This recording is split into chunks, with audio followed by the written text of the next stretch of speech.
মধ্যপ্রাচ্যে তীব্র উত্তেজনার মধ্যে এবার তুরস্কে চোখ রাঙাচ্ছে ইসরায়েল। হামলা হলে তেল আবিবকে ভয়াবহ শাস্তি ভোগ করতে হবে হুঁশিয়ারি এরদোয়ান প্রশাসনের। সৌদি পাকিস্তান প্রতিরক্ষা চুক্তি নিয়ে তৈরি হয়েছে ব্যাপক ধোঁয়াশা। ইসলামাবাদ অস্বীকার করলেও চুক্তির অধীনে পারমাণবিক সুরক্ষা পাওয়ার দাবি রিয়াদের। আবারও আফগানিস্তান দখলের পায়তারা করছে মার্কিন প্রেসিডেন্ট ডোনাল্ড ট্রাম্প। বাগরাম বিমান ঘাঁটি নিয়ন্ত্রণ নিতে হুমকি, দেশের 1 ইঞ্চি মাটিও না ছাড়ার বার্তা আফগান সরকারের। এশিয়া ছেড়ে এবার জেনজি আন্দোলনের ঝড় বইছে ল্যাটিন আমেরিকায়। পেরু সরকারের বিরুদ্ধে ফুঁসে উঠেছে তরুণ প্রজন্ম।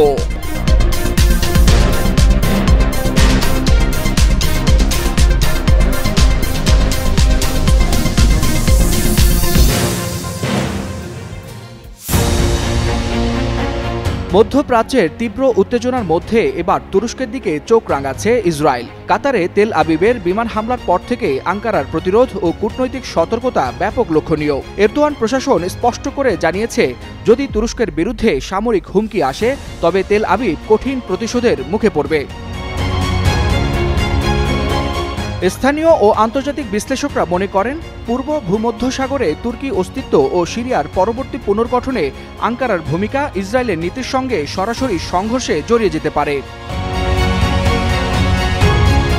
এ বিষয়ে আমেরিকান এন্টারপ্রাইজ ইনস্টিটিউটের জ্যেষ্ঠ গবেষক মাইকেল রুবিন স্পষ্টভাবে সতর্ক করেছেন, তুরস্ক হতে পারে ইসরায়েলের পরবর্তী টার্গেট। তবে তাহলে ন্যাটো সদস্যপদ হিসেবে তুরস্ককে তার রক্ষা করার জন্য যথেষ্ট নয়। সেই সাথে ইসরায়েলি বিশ্লেষক মেরি মাসরি লিখেছেন, আজ কাতার কাল তুরস্ক। এই বক্তব্যের পর মধ্যপ্রাচ্য নিয়ে ইসরায়েলের আঞ্চলিক উচ্চাকাঙ্ক্ষা বিশ্ব রাজনৈতিক অঙ্গনে দৃশ্যমান হতে শুরু করেছে। এমন প্রেক্ষাপটে তুর্কি প্রেসিডেন্ট রিসেপ তাইয়েপ এরদোগানের একজন উপদেষ্টা তীব্র প্রতিক্রিয়া জানিয়ে বলেন, ইসরায়েল যদি তুরস্কের উপর হামলার চিন্তা করে তাহলে দেশটির জন্য ভয়াবহ শাস্তি অপেক্ষা করছে। ইসরায়েলের অভ্যন্তরীণ ও ভূ রাজনৈতিক তৎপরতা এবং গ্রেটার ইসরায়েল ধারণা তুরস্ককে নতুন হুমকি হিসেবে চিহ্নিত করা হচ্ছে। বিশেষজ্ঞরা এটিকে কেবল কৌশলগত হিসেবেই দেখছে না, বরং আঞ্চলিক ভারসাম্যে তা গভীর প্রভাব ফেলতে পারে বলে মনে করছে। তবে তুরস্ক তার নাগরিক ও সামরিক স্বার্থ রক্ষায় ন্যাটো বা একক রাজনৈতিক সমঝোতার উপর পুরোপুরি আস্থা রাখতে পারছে না। ফলে আঙ্কারা এরই মধ্যে বিকল্প ও কৌশলগত বৈদেশিক মিত্রতা জোরদার করছে। রাজনৈতিক বিশ্লেষকদের মতে, ইসরায়েলের আঞ্চলিক উচ্চাকাঙ্ক্ষা ও গ্রেটার ইসরায়েল ধারণা সরাসরি তুরস্কের কৌশলগত স্বার্থের সঙ্গে সংঘর্ষ তৈরি করছে। ফলে আঙ্কারা শুধু ন্যাটো নয়, বরং বিকল্প জোট ও বহুমাত্রিক কূটনৈতিক মিত্রতার উপর নির্ভরশীল হয়ে উঠছে। পরিস্থিতি মধ্যপ্রাচ্যের ভূ রাজনীতিকে আরও অস্থিতিশীল করতে পারে বলে মনে করছেন সামরিক বিশ্লেষকরা। ওয়ালিউল হাসানাত, যুগান্তর নিউজ। মধ্যপ্রাচ্যে নতুন কূটনৈতিক ঝড় তুলেছে সৌদি আরব ও পাকিস্তানের সদ্য স্বাক্ষরিত কৌশলগত যৌথ প্রতিরক্ষা চুক্তি। রিয়াদ ইসলামাবাদের এই জোটকে অনেকে আঞ্চলিক নিরাপত্তার পাল্টা সমীকরণ হিসেবে দেখছেন। চুক্তি ঘোষণার পর থেকেই জল্পনা কল্পনা তীব্র হয়ে উঠেছে বিশ্ব দরবারে। বিশেষ করে এটি পারমাণবিক সহযোগিতার দিকে গড়াতে পারে কিনা তা নিয়েও জন্ম নিচ্ছে নানা প্রশ্ন। আর এই উত্তেজনার কেন্দ্রে রয়েছেন পাকিস্তানের প্রতিরক্ষা মন্ত্রী খাজা আসিফ। তার পরস্পর বিরোধী বক্তব্য বাড়িয়ে দিয়েছে এই উত্তেজনার পাহাড়। গেল 19 সেপ্টেম্বর রাতে এক টিভি টক শোতে তিনি ইঙ্গিত দিয়ে বলেন, পাকিস্তানের অর্জিত সক্ষমতার মধ্যে পারমাণবিক চুক্তিও থাকতে পারে। চুক্তির আওতায় তা সৌদি আরবকে দেওয়া হতে পারে। রিয়াদে 17 সেপ্টেম্বর সৌদি আরব ও পাকিস্তানের মধ্যে অনুষ্ঠিত কৌশলগত পারস্পরিক প্রতিরক্ষা চুক্তি সই অনুষ্ঠানে খাজা আসিফও উপস্থিত ছিলেন। আর এ কারণেই খাজা আসিফের বক্তব্যকে ঘিরেই প্রথমবার খোলাখুলি আলোচনায় আসে, রিয়াদ কি ইসলামাবাদ থেকে পারমাণবিক সহায়তা পেতে যাচ্ছে। যদিও পরদিন রয়টার্সকে দেওয়া সাক্ষাৎকারে আসিফ নিজেই তা নাকচ করে বসেন। সেখানে তিনি স্পষ্ট করে বলেন, পারমাণবিক অস্ত্র এ চুক্তির অংশ নয়। এদিকে এই ঘটনার পরিপ্রেক্ষিতে পাকিস্তানের পররাষ্ট্র মন্ত্রণালয় শুক্রবার থেকে কৌশলগত নীরবতা অবলম্বন করতে শুরু করে। মুখপাত্র সাফকাত আলী খান সরাসরি উত্তর না দিয়ে শুধু বলেন, পাকিস্তানের নীতি সময়ের সঙ্গে সঙ্গে বিকশিত হয়েছে এবং অব্যাহত রয়েছে। যদিও পাকিস্তান বারবারই দাবি করে এসেছে তাদের পারমাণবিক কর্মসূচি শুধুমাত্র ভারতের মোকাবেলায় প্রতিরোধ কৌশল হিসেবে গড়ে উঠেছে। তবে বিশ্লেষকরা বলছেন, চুক্তিটি শুধু সৌদি পাকিস্তান সম্পর্ককে নতুন মাত্রা দেয়নি, বরং আঞ্চলিক শক্তির ভারসাম্যকেও নতুন প্রশ্নের মুখে দাঁড় করিয়েছে। বিশেষ করে সৌদি আরবের এক কর্মকর্তা মন্তব্য করেন যে, চুক্তির অধীনে রিয়াদ পারমাণবিক সুরক্ষা পাবে, যা এই জল্পনাকে আরও উস্কে দিয়েছে। অন্যদিকে পাকিস্তানের পররাষ্ট্রমন্ত্রী ইসহাকদার জানিয়েছেন, আরও কিছু দেশ এমন কৌশলগত প্রতিরক্ষা চুক্তিতে আগ্রহ দেখাচ্ছে। এতে স্পষ্ট, ইসলামাবাদ শুধু রিয়াদের সঙ্গে নয়, বৃহত্তর ভূ রাজনৈতিক মঞ্চে নিজেদের স্থান শক্ত করতে চাইছে। সুতরাং ধরে নেওয়া যেতে পারে যে সৌদি পাকিস্তান প্রতিরক্ষা চুক্তি এই মুহূর্তে এক রহস্যময় মোড় নিয়েছে। প্রকাশ্য অস্বীকার আর ইঙ্গিতবহ বক্তব্যের ভেতরে পারমাণবিকের ছায়া দিন দিন ঘনীভূত হচ্ছে, আর তা থেকেই আঞ্চলিক উত্তেজনা ছড়িয়ে পড়ছে গোটা বিশ্বে। ফাতেমা ফাতেহজান, যুগান্তর নিউজ। 2001 সালের 11 সেপ্টেম্বরে সন্ত্রাসী হামলার পর আফগানিস্তানে সামরিক উপস্থিতি গড়ে তোলে যুক্তরাষ্ট্র। প্রায় 2 দশক ধরে মার্কিন বাহিনীর প্রধান ঘাঁটি ছিল বাগরাম এয়ারবেস। কিন্তু 2021 সালে সেনা প্রত্যাহারের পর আফগান সরকার যুক্তরাষ্ট্রের সব ঘাঁটিগুলো নিয়ন্ত্রণে নিয়ে নেয়, আর এই নিয়ে আবারও তীব্র উত্তেজনা তৈরি হয় ওয়াশিংটন ও কাবুলের মধ্যে।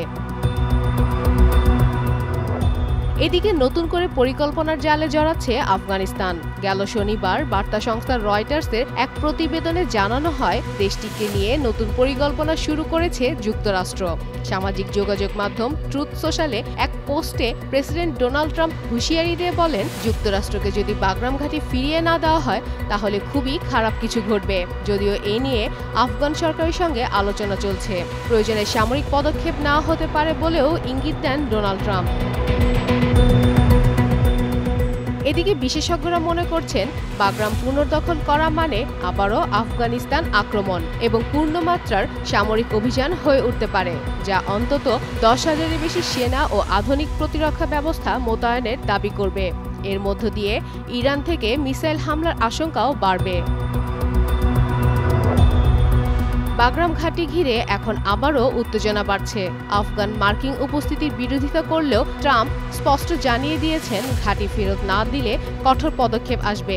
শেষ পর্যন্ত এই দ্বন্দ্ব শুধু আফগানিস্তান নয়, সমগ্র দক্ষিণ এশিয়ার স্থিতিশীলতার ওপরও গভীর প্রভাব ফেলতে পারে বলে মনে করছেন বিশ্লেষকরা। ফাতেমা ফাতেহজান, যুগান্তর নিউজ। আফগানিস্তানের বাগরাম বিমান ঘাঁটি নিয়ে দেখা দিয়েছে ফের উত্তেজনা। মার্কিন প্রেসিডেন্ট ডোনাল্ড ট্রাম্প সরাসরি হুঁশিয়ারি দিয়ে বলেছেন, আফগানিস্তানের সবচেয়ে বড় এই সামরিক ঘাঁটি যদি আমেরিকাকে ফেরত না দেওয়া হয় তবে খারাপ কিছু ঘটতে পারে। লন্ডনে রাষ্ট্রীয় সফরের সময় তিনি জানান, যুক্তরাষ্ট্র চাইলে আবারও এই ঘাঁটির নিয়ন্ত্রণ নিতে পারে। এর জবাবে আফগান সরকারের প্রতিরক্ষা মন্ত্রণালয়ের চিফ অব স্টাফ ফাসিহ উদ্দিন ফিতরাত স্পষ্ট ভাষায় ট্রাম্পের এই দাবি প্রত্যাখ্যান করেন। তিনি বলেন, কিছু লোক রাজনৈতিক চুক্তির মাধ্যমে বাগরাম ঘাঁটি ফেরত পেতে চাইছে, কিন্তু আফগানিস্তানের মাটির 1 ইঞ্চি নিয়েও কোনো সমঝোতা সম্ভব নয়। 2001 সালে মার্কিন নেতৃত্বাধীন অভিযানের সময় বাগরাম ছিল আফগানিস্তানের যুক্তরাষ্ট্রের যুদ্ধ কার্যক্রমের কেন্দ্রবিন্দু। এই ঘাঁটির মাধ্যমেই তৎকালীন সরকারের পতন ঘটানো হয়েছিল। তবে 2021 সালের ট্রাম্পের মধ্যস্থতায় হওয়া সমঝোতার পর মার্কিন ও ন্যাটো বাহিনী ঘাঁটিটি ত্যাগ করে। এর পরপরই আফগান সেনাবাহিনী ভেঙে পড়ে এবং আফগানিস্তান ইসলামী আমিরাত সরকার গঠন করে। তবে বাগরাম ইস্যু ঘিরে নতুন এই উত্তেজনা কাবুল ওয়াশিংটন সম্পর্ককে আরো জটিল করে তুলতে পারে বলে মনে করছেন রাজনৈতিক বিশ্লেষকরা। বাংলাদেশ, নেপাল সহ বিশ্বের নানা দেশে তরুণ প্রজন্ম জেনারেশন জেড বা জেনজি শাসক পরিবর্তনের প্রতীক হয়ে উঠেছে। দুর্নীতি, অন্যায় কিংবা বৈষম্যের বিরুদ্ধে তারা সোচ্চার হচ্ছে, রাজপথে নামছে। এবার সেই তরুণদের জাগরণ দেখা গেল ল্যাটিন আমেরিকার দেশ পেরুতেও। শনিবার রাজধানীর লিমায় শত শত তরুণ তরুণী রাস্তায় নামে। অভিযোগ তুলে দেশে দুর্নীতি, চাঁদাবাজি আর সংগঠিত অপরাধ বেড়ে গেছে। পাশাপাশি যুক্ত হয়েছে নতুন পেনশন সংস্কার আইন, যার ফলে তরুণদের বাধ্যতামূলকভাবে বেসরকারি পেনশন ফান্ডে যুক্ত হতে হবে। অথচ অনেকেই স্থায়ী চাকরি করেন না এবং অনেকের আয় অনিশ্চিত। তাই এই আইনকে তরুণ প্রজন্ম অন্যায় বলে মনে করছে। বিক্ষোভ প্রথমে শান্তিপূর্ণভাবে শুরু হলেও পরে তার রূপ নেয় সংঘর্ষে। বিক্ষোভকারীরা লিমায় প্রেসিডেন্ট ভবন এবং কংগ্রেস ভবনের দিকে অগ্রসর হওয়ার চেষ্টা করলে সংঘর্ষ ছড়িয়ে পড়ে। আন্দোলন চলাকালে বিক্ষোভকারীরা ইটপাটকেল ছুড়লে পুলিশ টিয়ার গ্যাস নিক্ষেপ করে। এতে বেশ কয়েকজন বিক্ষোভকারী সহ সাংবাদিকরাও আহত হন। পুলিশ সদস্যদের মধ্যে আহত হন অন্তত ৩ জন।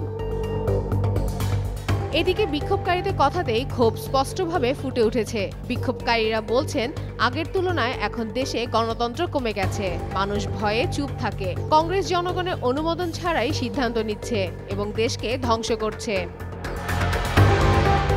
দেশটির রাজনৈতিক বিশ্লেষকরা বলছেন, প্রেসিডেন্ট দিনা বলুয়ার্তের জনপ্রিয়তা দ্রুত কমে যাচ্ছে।